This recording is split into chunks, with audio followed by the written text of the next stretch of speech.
Hola and welcome to Lindita's Kitchen. I am Lindita, your host, and today I'm going to be making some wonderful green chili for you and your family to enjoy.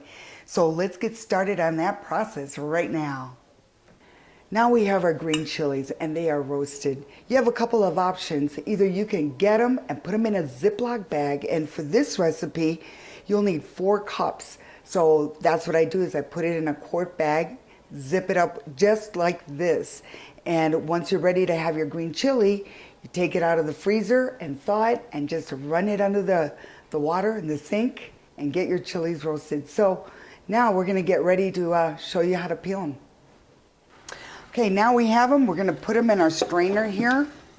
Rinse this off because we're going to use this plate.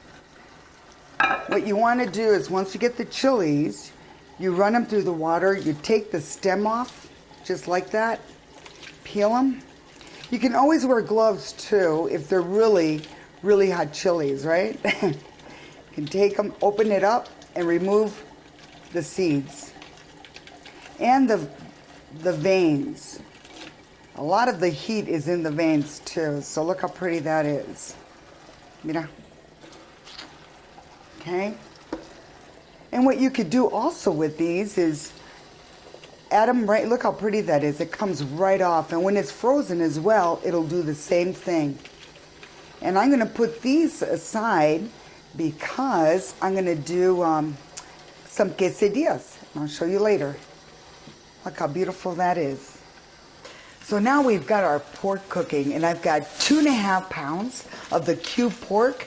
I did add about a tablespoon of the olive oil. And so what you want to do is add your spices right now. And we're going to add it's about a tablespoon of the garlic salt, and some comino, about a half a teaspoon of comino. Okay, well, and then we're going to go ahead and add a little bit of sal. And of course, you got to have that pepper, pimienta. Let's mix it up a little bit. So I like doing this before I add my flour to coat my meat, because then it preserves the seasonings in the meat. And you know what I'm saying once we do this. Okay? So now we're going to add some 2 cloves actually. 2 cloves, and I use my molcajete here, but you can use 2 cloves and just dice them, finely diced. And then go ahead and add it to the meat. Just like that. Hear that sound? Híjole. Reminds me of my home. Why is that? Okay, we're going to stir it all up. Get the juices to get into the meat. And it tenderizes. Can you smell the aromas? Ooh, I can. Brings back wonderful memories. Then now is a good time to add my flour. And I use like about 4 tablespoons of flour. So let's toss that in there right now. See? We're going to coat it nicely, just like that. See, the meat's already pre-cooked, so it doesn't take that long. We're going to caramelize it a little bit. Turn up the heat a little bit. Get all the flour from the pan and coat your meat. Check that out. I see. Now this is a good time to add your onion. Cook that up a little bit. It's about a small half onion. And I do like onion, so I did add a little bit more. Just want to let you know. Okay, add your onion. And that will actually cook better as you let this simmer a little bit. It'll cook into the flavors. You don't have to do it right away. You can do it later. So that's your onion. And we're going to add a little bit of water, about a cup of water right now, because this recipe will call for 4. Okay, we'll mix that up in there.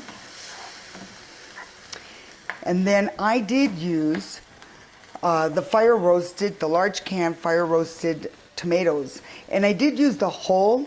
And what you want to do is just get in there and mash it with your hand, and then you take off the little stubs on the top, you know, of the tomato. Okay. You add your fire roasted tomatoes, and now we're going to add our fire roasted chilies, peppers. And I did use the, it's the Anaheim and the Anaheim pepper. And I do like the heat in the marisol as well. And that is a little hotter. And it's not going to blow your head off, but it is warm. It is warm. Now we're going to add the rest of the 3 cups that I called for in this recipe, just like that. Ay, ay, ay. Mira. So now all we need to do is stir it nicely and let it simmer. And we're going to taste the love in just a few.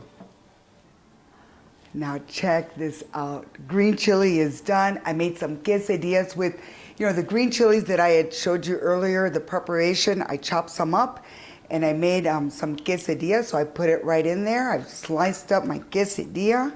Mira, the green chili is ready to go. How beautiful is that? I just want to say thank you for joining me here in Lindita's kitchen, and I hope you enjoy all our recipes as much as my family does. So with that, I'm going to say gracias y buenos días. I'm going to dig in right now. You can taste the love.